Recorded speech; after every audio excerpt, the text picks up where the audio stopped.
falling depths of each, the mirror down which all must hurl, headlong through unstopping air, mutual fragrance permeating sense, like nectar of the flower, where each cannot help but suck.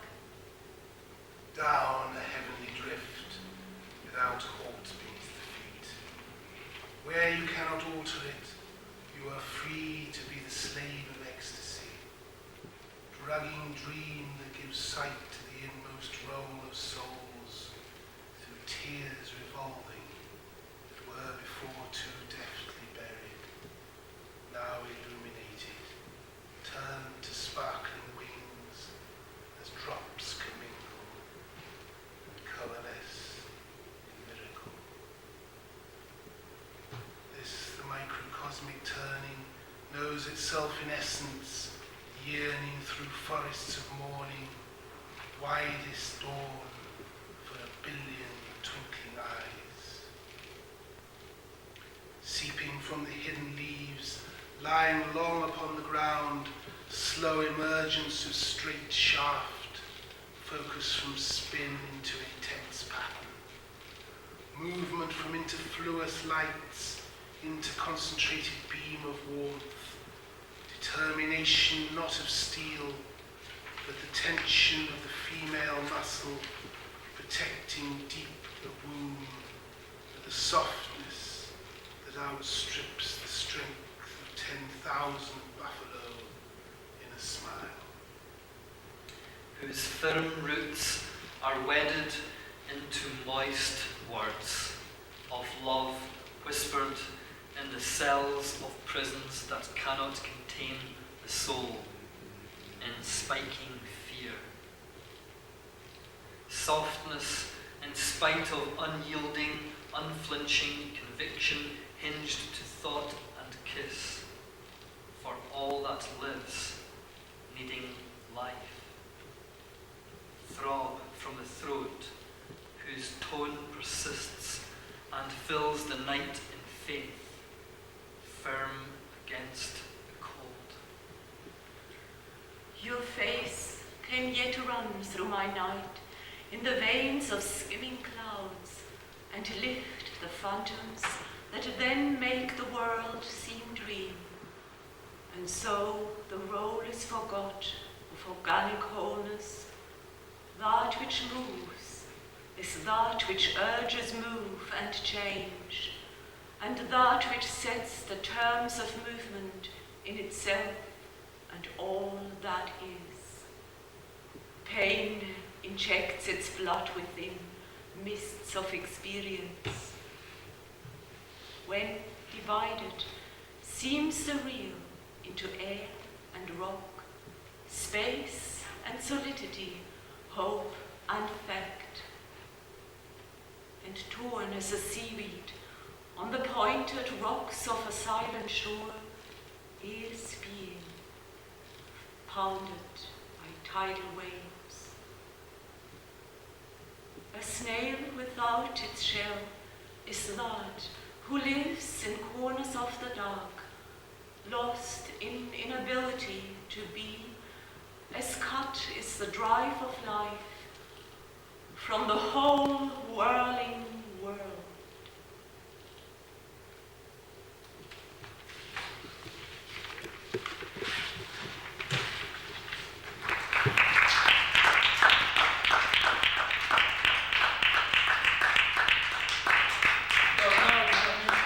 Thank you very much for so patiently taking us very long.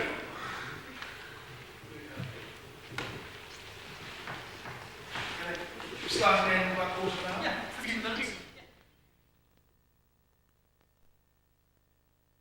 The kaleidoscope brings together many kinds of themes and feelings. I wrote it when I was in Corfu a couple of years ago.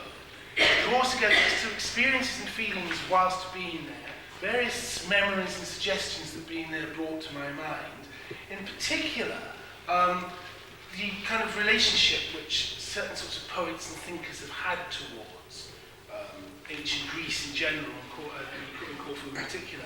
There's been this whole sort of fantasy dreaming into Greece between poets like Shelley and Byron that appear in it. Towards the end, for example, it's addressing Byron, and then goes to sort of Byron, when Shelley drowned, Byron swam out to sea. In 1822, when Shelley drowned off the case of Italy, but I mean, there were just Hellenophiles, Shelley and Byron. And so it brings into that, and Nietzsche too, the great German philosopher, so many of whose ideas came by what he thought of ancient Greeks, the Athenians in particular, were really about. Whether it was right or wrong doesn't matter at all. You know, those his views of things came from how he understood that. So these are the sort of threads that go through it. And also, there's from time to time, it's entirely a self-created fantasy. Then there's references to the Odyssey, Homer, and the character of Odysseus and experiences. And in fact, Odysseus had certain particular adventures in Corfu. Corfu was the last island before he went back to Ithaca, where certain things happened that are referred to. So that's just sort of, I thought would help to explain. Oh, one more thing, because otherwise you might not understand very well, is it refers to Epirus, over the sea to Epirus. Epirus is what today is Albania, because I took a trip across to Albania. And that part of what was ancient Greece was the first place that Byron ever went to. It was where he first conceived the idea of Childe Harold. It was on the coast of Epirus, which is now Albania. So there's a reference to there because now the regime, the communist regime, the so-called communist regime, had just collapsed. And so there was no use of money, there were no commodities there. There's references to that. Just some little things to help you understand, you know, kind of what we needed. So anyway, Corsair.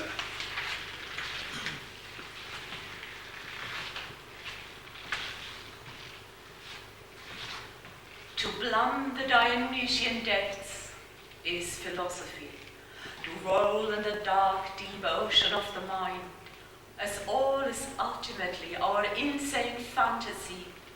Even nature is, as we see it, not the thing in itself, though to think of it is to try to plunge into the wilderness of irrationality, the thing that alone knows itself, like God. Roll on, thou deep and dark blue ocean, roll that mind of a glorious genius that I love. Oh, why do I love those heroes of the mind, who brave not only wars and seas and love, but also dare to think and write about it?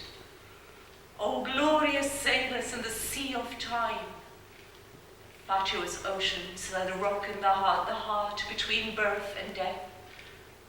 Tiny short awakening, or is it sleep? Is eternity what's conscious, death not an endless sleep at all, but a waking from the dream of life? Meandering between high tides, the living blink is perhaps the aimless havoc of the crabs on a screeching seashore, and all that can be thought is meaningless. This is a dreamy wandering. I have drunk overmuch and fallen over the brink. The cup has overbrimmed, and I still wonder how the Greeks could have been such geniuses, long before Byron and Shelley and Nietzsche could ever think about them, and try to match their craziness and wondrous wildness, their leaping courage, their exquisite sensitivity to suffering, their feeling for perfection, their will to think just for itself, and to try to find the truth about the world, whatever that might be, wherever it might lead, like knowing love for a dark and dangerous woman, infatuation for the moon, or loyalty within a band of brothers, heroes beaten up before the stars, who know they will have to die, and accept it with a leap of the wild heart, because they were made that way. Brothers, be they ne'er so vile, before the infinite. If if it is not universal, it is naught. Rights for all, or nothing. Bold as a wild colt, bolding, flying to absolutes of transcendent stars. All death that fires from the blood of time, all anguish, ecstasy in waves of storm. I have known all horrors of the deeps, have seen the Gorgon, lost the very last taint of Sophrosyne. I have felt all tragedy, even to excess that overthrows the golden mean. And yet I am alive, seem sometimes quite normal, even sane and healthy and happy. Miraculous to say, all extreme oppositions must exist side by side in a matrix of balance. Brave-hearted Odysseus, thinking, courageous Odysseus, determined Odysseus, who knows fear but never gives in. The first hero, the first character in all written literature, spoken to us as if he was known by Homer personally. So real, recognizable, admirable. What a people who could invent such a character, such adventure, such suffering and fortitude. Brave-hearted Odysseus, what fortune to have Pallas Athene as your protector, the goddess of later Athens. Even if Poseidon wished to dash you with monstrous waves in his ugly rage, what matter, when the lady of the bright eyes could bring you gorgeous and lovely Nausicaa to fall deeply in love with you. The palace of King Alcinous is now a monastery at peace. Still the scents of brilliant flowers fly around breath-heightening views of warm sea and ploughing boats, but not the curved Phaeacian ships of Homer, rudderless, vast, through foam-flecked infinite seas.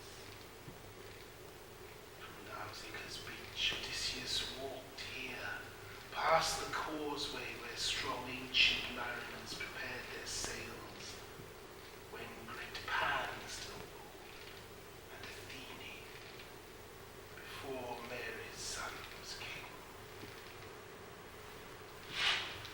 Brave, good, determined, courageous, kind, and noble Odysseus, you are the Greeks, buffeted about, but always transcendent, bravely wandering or enchanting visitors with magic spells of beauty and welcoming superiority. With that landscape, the sunsets that break your heart, your mountains, the sea, the sun that shoots plumes of fire into the translucent air as it departs, reddening with the blood of love, the feeling of being human, pushing at extreme limits of heart-rending emotion, sensing life, but maintaining composure, dignity, and truth within that wild pain and extreme loveliness. When dawn's rosy hand tainted the sky with pink, and merged with the dark wine sea in flames that fired in inspiration, shooting lights of intense liquid plumes of joy and life, and the gods could see the new liquid flames firing in love of such intensity. Brave, good, determined Odysseus rose from his bed and put to sea for another adventure, another struggle with fate, to see if he could succeed in his quest of returning to Penelope in Ithaca. Great muse of the heavens, divine inspiration, tell through me of vast suffering. Make heroic song that arouses courage in hearers everywhere. Humanity striving to achieve unity and sanity in joyous light, and return reborn to wondrous Ithaca. I'll fight for the freedom of those who think for themselves, not as others tell them.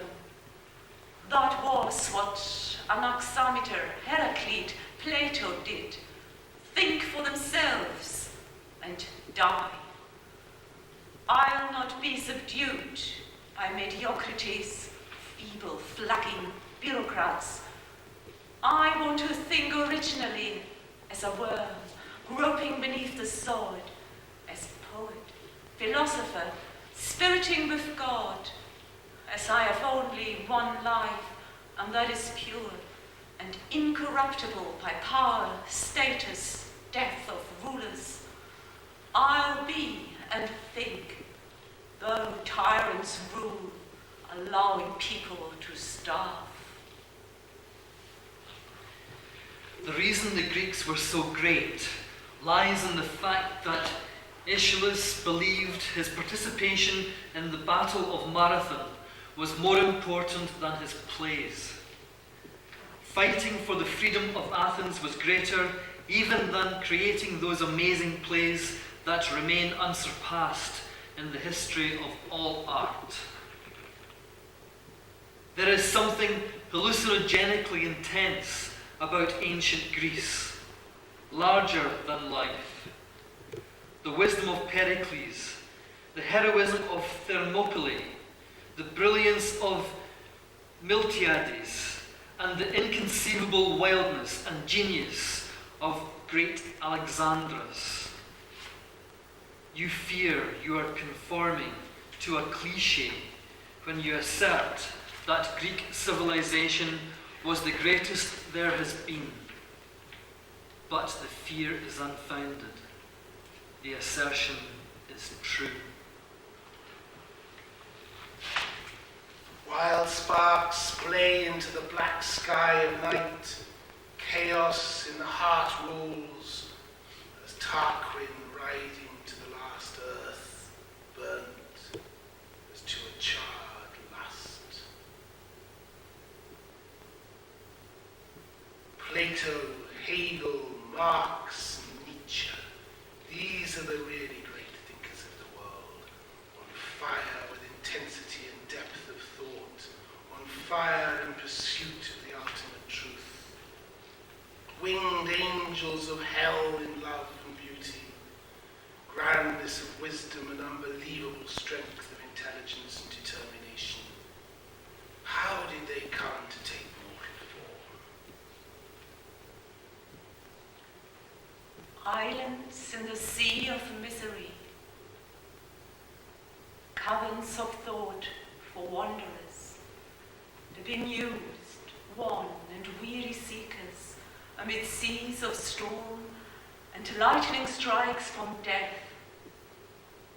Extraordinary strokes of fortune for the human race, wandering about in mediocrity, forgetting to seek beyond the familiar, dreading to see within the dark rocks and oceans of night, with the sparkling stars above, striving to speak with love and amazement, elemental answers of love in darkness, with the roar of the wild sea crashing at night with her pounding waves, groaning from the heart of the buried soul in the mind gone mad in the universe of forgetfulness.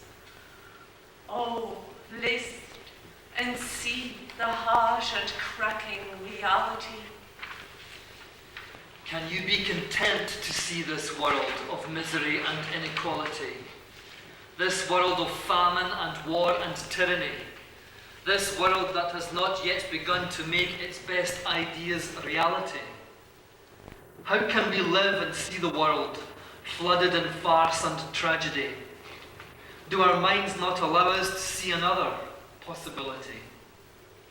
Can we not break at the bars with the perspicacity that saw Prometheus rage at the heavens of Olympian gods and steal fire? Can we meekly settle for shackles upon our dreaming limbs, starkly impaled in feeble sleep and complacency? Where our minds so badly locked in complicity to mediocrity and death and the siren calls to conformity. Transcend all this misery and death, the soul on fire of everyone free. Over the sea to Epirus, there where there's nothing to buy. What a relief! No commodities, no temptation, no guilt, no anguished desire. Here is where Byron first landed, in the stark hills of Epirus. Here the germ of Childe Harold was born, here where the Acheron flows. Here that great ideal of Marxism was applied, disastrously, with split on split by bureaucrats turned despots, ironically bringing into real being Plato's ideal republic, where all are indoctrinated unsuccessfully, and all taught to know their place. All that does not help conformity being banned, as that greatest philosopher prophesied. And Marx's grand idea was turned back on itself to its death. That philosophy sprung from the urge to end poverty has thrown it back in supreme form abysmally, without even the dream of utopia left to ease its pain. Yet the sea and the little coves lapping the land where ancient shepherds still tend their flocks is clear as translucent elemental diamond. And the scents of sage, rosemary, and citrus fruits, I was transcendental as truth. It is a rage that shakes the sacred earth, which is aroused by vile rulers who lead their people to despair and death.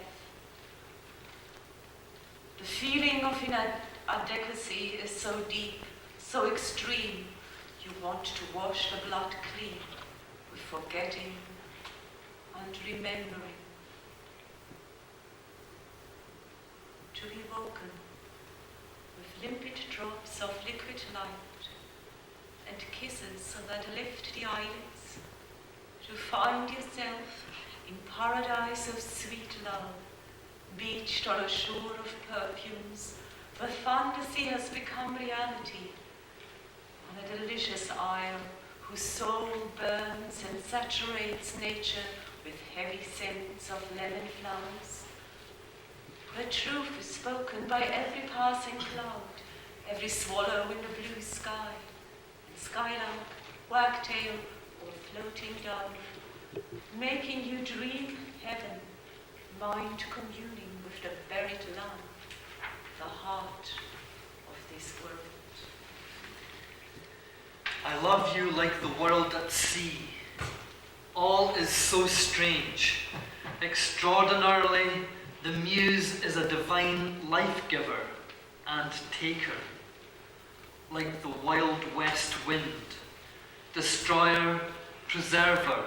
Here, oh here, feel love like great Alexandros could see his opponent at 12 years old and be braver than his wild, crazy father, and wiser than his gorgeous, witchy mother. Oh, O bliss to imagine unto the grave this fantastic truth and wild spree, that is to be alive, thinking thus, and now I love you again in bliss.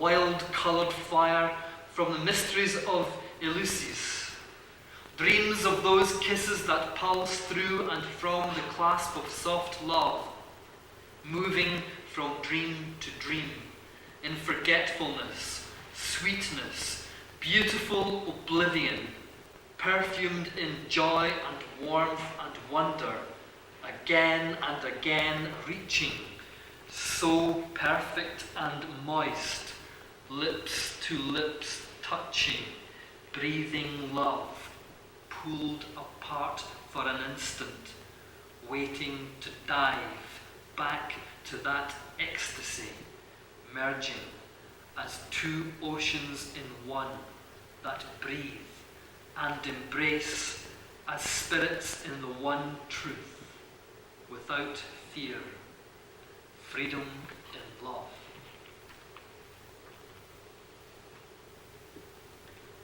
Ah, in the diamonds of the deep blue sea, touching eternity ecstatically, mad and a wanderness floating in dream, that grinds in deep, dark, ultimate tragedy of love for all, that wants all, totally, and is paying badly when all is not possible, yet cannot help dreaming and hoping for it all, urging with the heart and the pulsing cells of the brain.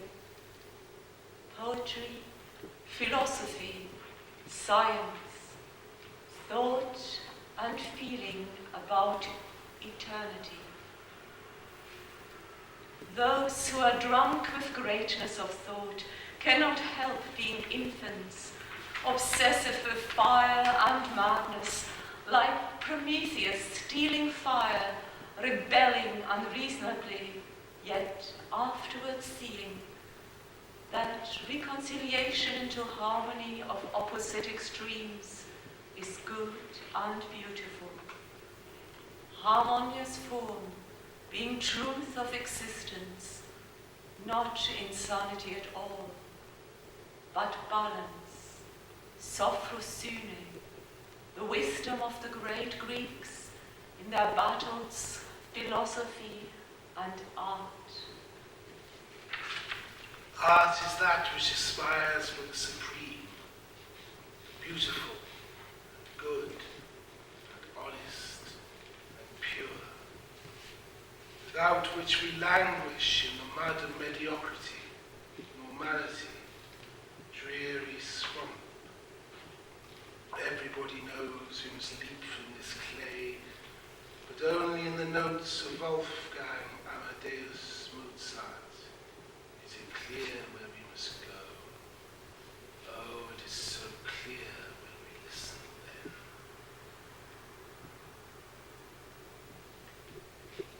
then. It strikes you as a wind of flame and fire, so strange. Where are we in this mire?